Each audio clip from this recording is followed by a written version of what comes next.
Salut à tous les amis, c'est Christophe, nouvelle vidéo d'actualité. Sur la vidéo précédente, je vous ai fait un petit top 10 des joueurs un petit peu surcotés. Et donc n'hésitez pas à aller la voir pour ceux qui l'ont pas vu. Et puis surtout de mettre un pouce et puis des commentaires si ça vous a plu. Ou proposer des joueurs justement que vous trouvez un petit peu surcotés, n'hésitez pas. Là on va faire la même chose, sauf que là, je vais vous mettre les joueurs un petit peu sous-cotés. Voilà, les joueurs du moment qui performent, mais qu'on n'a pas vu venir. Et puis surtout que voilà, on s'y attendait pas. Et donc je vais vous faire un petit top 10 pareil des joueurs sous-cotés. Donc n'hésitez pas à liker, à commenter, hein. Surtout il faut vraiment commenter. Et même si ça vous a plu, hein, mettez un j'aime, dites voilà j'aime la vidéo et puis n'hésitez pas. En fait c'est surtout pour le référencement que ça puisse justement être proposé à plusieurs personnes et puis qu'on crée une commu, voilà qu'on s'amuse. Donc n'hésitez pas à liker, commenter, partager, n'hésitez pas. Donc le top 10 des joueurs sous-cotés. On va commencer par le premier. Alors le premier ça va être Alexander Isak. Donc c'est un Suédois d'origine érythréenne. Vraiment, franchement, un petit phénomène. Moi, franchement, je le connaissais pas trop. Apparemment, il avait joué un petit peu en Espagne. Et là, il avait signé à Newcastle, je crois que c'était en 2022 de mémoire. Et franchement, j'ai été surpris parce que en fait c'est un profil vraiment hyper complet. C'est que déjà il est assez grand, assez fin, il va très vite, très vite. Et surtout c'est que voilà techniquement c'est pas mauvais. Bon après c'est pas non plus dingue, mais en tout cas c'est vraiment correct. Et puis surtout le sens du but et vraiment l'avant-centre voilà moderne, hein, franchement qui sait tout faire. Et il y va, hein. Franchement, il n'est pas avare d'efforts. Et surtout, ce que j'ai bien aimé, surtout chez lui, c'est que vraiment, il multiplie les appels à haute intensité. Et surtout, c'est un gros pressing, vraiment, il laisse pas la défense centrale se reposer. Et il y va. Alors après, il a eu quelques pépins physiques il y a pas très longtemps. Je crois que c'était surtout la saison dernière. Mais franchement, il met un but à peu près tous les 2 matchs. Donc c'est vraiment, il est performant. Et puis surtout, Newcastle, c'est vraiment une équipe avec un jeu, je trouve, assez restreint, tu vois, un petit peu voilà, bloc bas et on attend un petit peu et on joue en contre. Et lui, ça lui va très bien parce qu'il multiplie les appels, notamment aussi avec son coéquipier Gordon, où vraiment il multiplie les courses à haute intensité. Donc après, il laisse un petit peu des plumes. Mais franchement, c'est un attaquant hyper sympa à regarder. Et puis surtout, c'est qu'il a 25 ans, donc c'est vraiment, il commence à être dans son prime. Donc c'est vraiment un joueur vraiment sous-coté qu'on en parle peu, hein, d'ailleurs dans les buteurs, mais franchement je trouve qu'il est vraiment pas mal. Donc Alexander Isak. Ensuite on va passer au suivant. Donc le deuxième joueur c'est Chancel Bemba. Alors j'ai pas compris ce qui s'est passé vraiment à Marseille parce que c'était l'un des leaders de l'équipe. Franchement sur les dernières saisons. Je trouve qu'il a hyper performé. Franchement, on voyait que lui. En plus, c'était un leader, un joueur de caractère. En plus, il a 30 ans, donc c'est vraiment un joueur expérimenté. Et en plus, il peut jouer plusieurs postes et qui jouait un petit peu latéral, un petit peu défenseur central, mais côté droit quand il jouait dans une défense à 3, défenseur central. Et franchement, tempérament, en plus, il marquait des buts.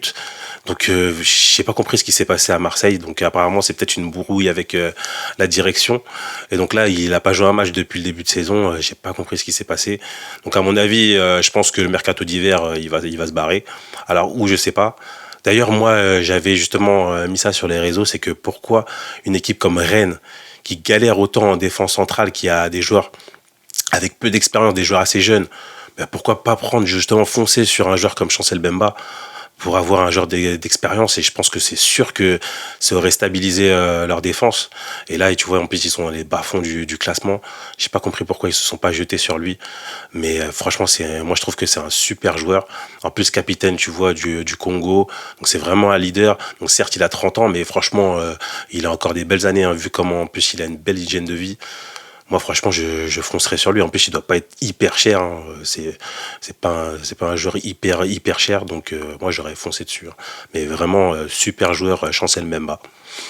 On va passer au suivant. Alors, troisième joueur, Benjamin André. Alors, lui, Benjamin André, c'est vraiment, je pense, le joueur le plus régulier de la Ligue 1, ouais, sur les 5 dernières années, hein, voire plus. Hein, parce que franchement, et d'ailleurs, il a 34 ans. Mais franchement, quand tu vois jouer sur le terrain, moi je lui en donne 28 tellement il y va. il s'arrête jamais de courir. Tu le vois, il parle à l'arbitre, il parle à ses joueurs, à son coach, aux adversaires, aux gens dans le public. Il s'arrête jamais, une pile électrique. Profil, tu vois, je pense qu'il doit faire les 1m80, peut-être un peu moins, mais tu vois comment il saute. Tu te dis, mais attends, mais il a une détente de fou. Il multiplie les efforts, tu le vois, il est là, il met des brins, il met des passes vers l'avant, il est non, franchement, c'est un super joueur. Et il a 34 ans, parce que franchement, j'ai l'impression, ouais, 34 ans, c'est plus sur la fin de carrière. Mais vu comment il se donne, et même en Ligue des Champions, les matchs qu'il a fait à Lille, mais moi, franchement, c'est l'un des meilleurs joueurs de Ligue 1, en tout cas le plus régulier. Franchement, moi, à chaque fois que je l'ai vu jouer pendant un match, je l'ai jamais vu faire un mauvais match. À chaque fois régulier, et voilà, le récupérateur, il récupère, il met des brins, il se projette, il joue vers l'avant. Non, franchement, c'est un super, super joueur. Et surtout, c'est ouais, il a le jeu de tête en plus, et un super leader.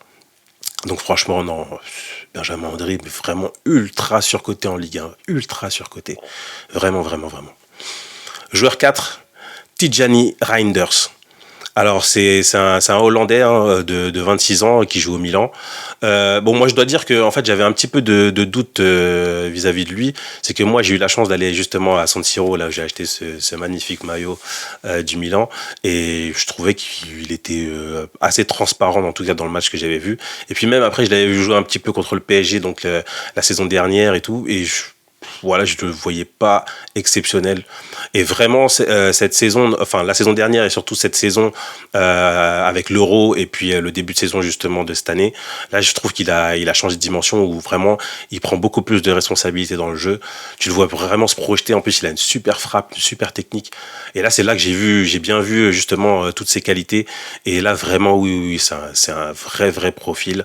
Après, il a ce truc d'être vraiment un petit peu le joueur d'équipe, c'est que souvent il a des positions de tir mais il cherche quand même la passe tu vois parce qu'il a pas encore cette confiance de joueur leader parce que voilà 26 ans c'est pas non plus hyper vieux donc ouais il a un peu encore ce côté de voilà je prends pas toujours mes responsabilités vraiment mais quand même on sent que il est beaucoup plus performant et en tout cas à Milan c'est vraiment il fait partie des meilleurs joueurs du Milan donc Tijjani Reinders franchement joueur à suivre ultra surcoté sous-coté pardon sous-coté là c'est les sous-cotés on va passer au suivant donc Luis Diaz alors Luis Diaz franchement dans les attaquants d'aile souvent on nous cite du Salah on nous cite, je sais pas, du Vini, du Mbappé, du Rodrigo, etc. Mais franchement, Luis Diaz, c'est un joueur qui est très peu cité et pourtant, ce qu'il fait à Liverpool, moi je trouve ça phénoménal. Hein. Franchement, les efforts qu'il fait sur le côté gauche, franchement, c'est un joueur, ça doit être insupportable de jouer face à lui parce qu'il s'arrête jamais de courir, toujours à haute intensité, ses appels, il fait tout à fond. Peut-être même trop parce que des fois, il en laisse un petit peu de lucidité justement pour finir sur la dernière passe ou le tir. Mais franchement, qu'est-ce qu'il y va, qu'est-ce qu'il donne. À part, il a eu une grosse blessure, je crois, c'était la saison dernière. En plus, après, avec des problèmes perso, apparemment, son père avait été kidnappé. Enfin, je sais plus c'était quoi l'histoire. Mais bon, voilà, il a eu quelques problèmes. Mais franchement, en tout cas, dès qu'il est sur le terrain et dès qu'il est apte, franchement, qu'est-ce qu'il donne, qu'est-ce qu'il donne. Après, oui, c'est vrai qu'il y a un petit bémol sur les stats, mais franchement, vu ce qu'il donne, franchement, et puis surtout, c'est que souvent, s'il rate, c'est pas aussi maladroit, par exemple, qu'un Dembélé. C'est souvent quand même beaucoup plus réussi. Et vraiment, ce qu'il envoie, c'est fou. Alors, franchement, Luis Diaz, vraiment ultra sous-coté, Luis Diaz, c'est vraiment un super joueur, un top joueur actuel. Alors le suivant, Thomas Partey. Donc Thomas Partey, c'est un joueur donc un peu plus ancien, hein, il a 31 ans maintenant et c'est vraiment un joueur qu'on a suivi notamment à l'Atlético de Madrid où vraiment il était performant. Après il était quand même pas mal bloqué par Gabi où voilà, il y avait pas mal de joueurs aussi, il y avait Koké au milieu. Donc souvent il était un petit peu le remplaçant de luxe mais quand même on sentait qu'il y avait de la qualité et puis à Arsenal il a été quand même assez ralenti par quelques blessures où il a fait même je crois une saison blanche hein, de mémoire et franchement non mais c'est un super joueur Thomas Partey et là vraiment ce qu'il fait cette année à Arsenal tu sens que c'est vraiment un des patrons au milieu vraiment il solidifie cette équipe et vraiment Arsenal il fait du bien à Arsenal franchement au milieu C'est un super joueur, en plus ultra complet, voilà, capable de se projeter aussi. Il a une super frappe, un super jeu long, jeu court. Ouais, franchement, un QI foot très très élevé. Donc franchement, ultra sous-côté Thomas Partey. Et en plus, ça fait un moment qu'il est dans le circuit. Et c'est vraiment un joueur dont on parle peu. Mais franchement, il a quand même pas mal de qualité. Donc Thomas Partey, joueur à suivre, ultra sous-côté. Le suivant, alors là, franchement, lui pareil, c'est une énigme, c'est Jonathan David. Jonathan David, vraiment, c'est une énigme en Ligue 1. C'est vrai que quand il est arrivé justement à Lille, il a eu un temps d'adaptation assez compliqué. Je crois que c'était sous Galtier, où il a eu du mal à démarrer. Hein. C'était qu'en fait, il y avait un gros contrat sur lui. Hein. Je crois qu'il est arrivé pour entre 25 et 30 millions. Pour la Ligue 1, c'était énorme. Et c'est vrai qu'il a mis du temps justement à s'adapter. C'est que, en fait, c'était un joueur qui venait de Belgique, il me semble. Et il était un peu, voilà, entre le 9 et le 10, voilà, 9 et demi, etc. Et donc, du coup, quand il jouait 9, il avait un peu de mal justement à stater, etc. au départ. Et par contre, on voyait dans le jeu que, franchement, il n'était pas avare d'efforts. Vraiment, c'est un joueur pareil qui envoie beaucoup d'appels, et surtout sa qualité, c'est que c'est vraiment un joueur qui arrive à exister sans ballon. C'est qu'il n'a pas besoin justement de toucher 10 000 fois le ballon dans un match pour être performant. C'est que vraiment, vous allez voir que si vous regardez les matchs, il multiplie les appels à haute intensité, il est intelligent dans ses déplacements, et puis surtout sa force, c'est un petit peu ce qu'on appelle au basket un rebondeur offensif. C'est qu'en fait, quand il y a un tir raté ou un tir qui est arrêté par le gardien, souvent il surgit pour marquer. Si vous regardez un petit peu une bonne partie de ses buts, c'est quoi? C'est qu'en fait, il est au 16 mètres. Et puis surtout, c'est que la balle, elle traîne un peu, et vous voyez que c'est lui toujours qui arrive sur le ballon et qui tire. C'est vraiment sa force première. Et puis surtout, ouais, il existe vraiment son ballon. D'ailleurs, je sais pas pourquoi le PSG n'a pas foncé sur lui, parce que c'est vraiment un neuf qui aurait fait briller justement Mbappé dans le sens où, comme il existe sans ballon, il n'a pas besoin justement d'avoir 10 000 ballons dans un match, donc il peut exister sans ballon.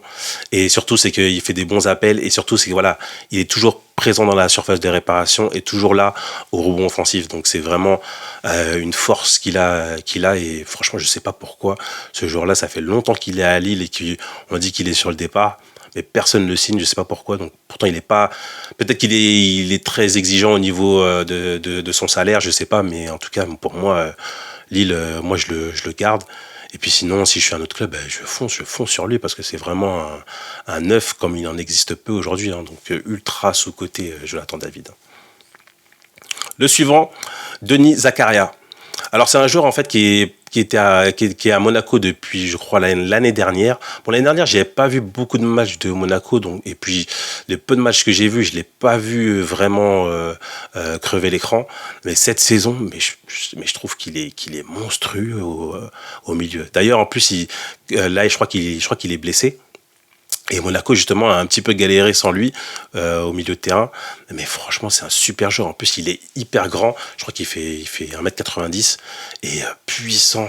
Et tu vois que quand il transperce les lignes, non, mais l'impression visuelle qu'il fait sur le terrain, c'est dingue, c'est dingue. Et techniquement, ça va. Vraiment hyper compétent. Et surtout, c'est que voilà, c'est une belle équipe de Monaco en plus. Et franchement, non, tu sens que voilà, il y a eu avec et sans lui. Hein. Quand il s'est blessé, tu sens que Monaco a un petit peu chuté. Donc là, je crois que ça va un peu mieux. Et puis, je pense que sa blessure, je crois qu'elle est pas si longue. Donc, il va peut-être y revenir dans pas très longtemps. Mais vraiment, là, la saison dernière, je peux pas trop dire parce que je l'ai pas trop vu. Mais en tout cas, j'ai pas tellement entendu parler de lui. Mais cette saison, franchement, ah oui. Et il va faire partie, je pense, des meilleurs joueurs de Ligue 1, ça c'est sûr. Et puis en Ligue des Champions aussi, il est performant. Monaco est performant. Donc ouais, franchement, ouais, super joueur ce Zakaria. Le suivant, alors lui, c'est Omar Marmouche. Alors lui, je l'avais un petit peu vu en Coupe d'Afrique avec l'Égypte, où j'avais vu quand même qui faisait une belle impression visuelle. Hein. C'est vraiment, voilà, il me fait penser un petit peu dans sa morphologie et dans sa façon de jouer à un Di Maria. C'est que vraiment, il a des appuis hyper rapides. Il est vraiment intense dans ses courses. Balle au pied, franchement, techniquement, c'est pas mal du tout. Et là, franchement, oh là là, en Allemagne, là, je crois qu'il joue à Francfort. Oh là là là, il est monstrueux, avec Ekitike d'ailleurs, et Ekitike, l'ancien joueur du PSG, vraiment ils s'éclatent dans leur équipe, les deux là, c'est vraiment les stars de l'équipe. Et Marmouche, monstrueux, franchement, l'impression visuelle. Sachant qu'en plus, ce qui est bizarre, c'est que dans les années précédentes, de ce qui était dit, justement, j'ai écouté un petit peu l'after, c'est il était pas bien en Allemagne, hein. Il a fait plusieurs clubs où ça passait pas très bien. Mais là, cette année, franchement, il explose.